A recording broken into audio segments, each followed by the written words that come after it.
Bharatiya Janata party के सांसद गोपाल शेट्टी ने एसआरए में घर नहीं मिलने से परेशान लोगों को हक का घर दिलाने हेतु धरना प्रदर्शन किया। सांसद गोपाल शेट्टी ने मुंबई में वर्ष 2011 तक के अपात्र और पहले महले के लोगों को एसआरए में घर दिलाने के लिए पूरे मुंबई में धरना प्रदर्शन शुरू किया, जिसकी शुरुआत मालवनी से की। आज का धरना प्रदर्शन मागाथाने विधानसभा में देवीपाड़ा इलाके में किया गया। इस धरना प्रदर्शन में गोपाल शेट्टी को सपोर्ट करने के लिए विरोधी पक्ष नेता प्रवीण दरेकर भी वहां आए। हाँ, कल मेरा आज मागाथाने में धरना चल रहा है। यहाँ के भी कई ऐसे समस्याएं हैं जो काफी दिनों से पेंडिंग हैं, उसके बारे में बताइए। जैसा मैंने बताया कि कल अतुल भातखलकर जी जहाँ पर हमारे विधायक का कल मेरा धरना वहाँ पर है। यहाँ पर सारे जो कोई प्रश्न आए उसका मैंने अभी उत्तर भी दिया और लगभग पूरे मुंबई के लोगों का समस्या का जो जड़ है वो एक ही प्रकार का है, इसलिए मैं जो धरने पे बैठा हूँ ये कोई नए डिमांड को लेकर नहीं बैठा हूँ। नए डिमांड का अभी धरना पे बैठने के बाद में लोग जो जानकारी दे रहे कि भाड़ा नहीं मिल रहा है, इसलिए उसको भी मैंने दो भाग में किया। जहाँ पर बिल्डर का दोष है वो बिल्डर देगा, सरकार का दोष है वहाँ पर सरकार ने देना चाहिए, क्योंकि आप 3-3 साल निर्णय करने के लिए करते हो, निर्णय शासन का होने के बाद अमल में लाने के लिए करते हो, तो ये आपका दोष है, वो तो बिल्डर का दोष नहीं है। तो वो भाड़ा सरकार दे, इसके लिए मैं आंदोलन आने वाले दिनों में करूँगा।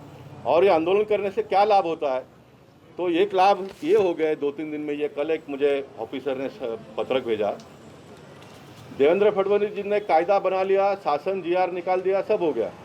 हमको भी ऐसा लगता था कि ये जो सशुल्क को कितना पैसा लेने का कंस्ट्रक्शन का 2000 से 2011 तक के लोगों के, वो शायद बाकी होगा। तो उसका भी एक ऑफिसर ने मुझे भेजा, देवेंद्र जी ने 7/9, आज ये 9वां महीना है और ये जो मसूदा बनाया वो भी 9वां महीना ही था, इसको भी 3 साल हो गए।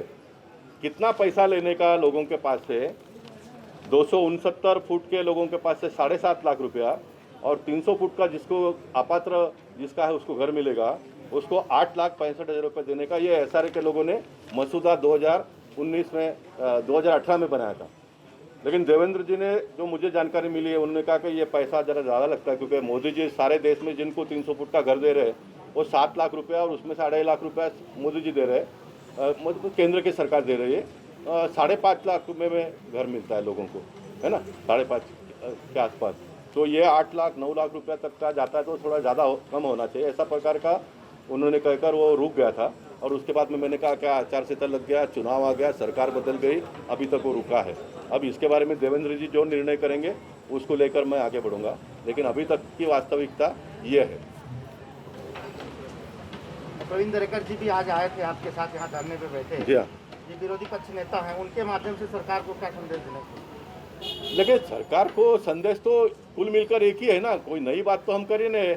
देवेंद्र फडणवीस जी की जब सरकार भारतीय जनता पार्टी और शिवसेना युति की सरकार थी, उस सरकार ने जो निर्णय लिया है झोपड़पट्टी वासियों के बारे में, देश के प्रधानमंत्री ने कहा कि 2022 तक सबको हक्का पक्का घर मिलना चाहिए, उसको अमल में लाओ।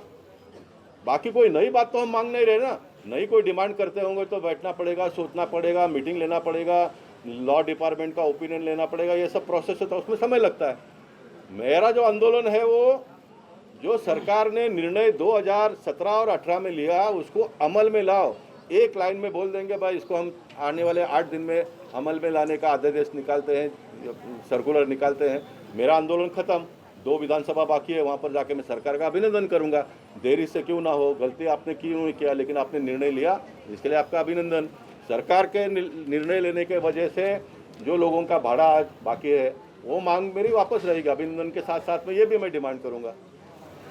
आपने भी शुक्रवारी का एक इशू उठाया, जी हाँ, कासा मलिक कोई बिल्डर का करके, तो ऐसे कई मामले होते हैं जो अधिकारियों के लापरवाही के वजह से जनता को भोगने पड़ते हैं। ऐसे मामलों में क्या किया जाए?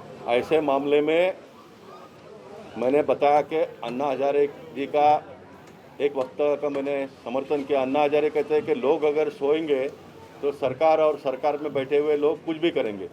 उसका नतीजा ये है कि लोग कब चुप बैठे हैं। लोगों को जागरूक करने का काम भी पॉलिटिकल पार्टी के लोगों ने करना चाहिए। हम सत्ता में रहेंगे तो हमारे विरोधी है, उन्होंने करना चाहिए। आज हम सत्ता में नहीं है तो हम विरोधी है, हम लोगों ने आंदोलन करके लोगों को जगाने का काम करना चाहिए। ये शुक्रवाड़ी का मामला कितना गंभीर है। सतीश लोखंडे कहते हैं कि 5 करोड़ रुपया जो निकले नहीं है उनका भी आप जमा कर दो, बाकी उनको निकालने का काम हमारा और आप काम चालू करो। 12 साल हो गए, 22 लाख रुपए तो उस बिल्डर ने सिर्फ भाड़ा ही भरा हो, तो चेक से है। 11 लाख रुपया भाड़ा में उसने डेवलपमेंट चार्ज भरा है, 22 और 13 11 33 करोड़ रुपए तो यही हो गया। बाकी सब मराठी में कल दिलीप पंडित बता रहे थे चिरी मिरी, वो खर्चा क्या होगा अलग। अब इतना करोड़ रुपया खर्चा करने के बाद में अगर गवर्नमेंट परमिशन नहीं देगी तो बिल्डर क्या करेगा।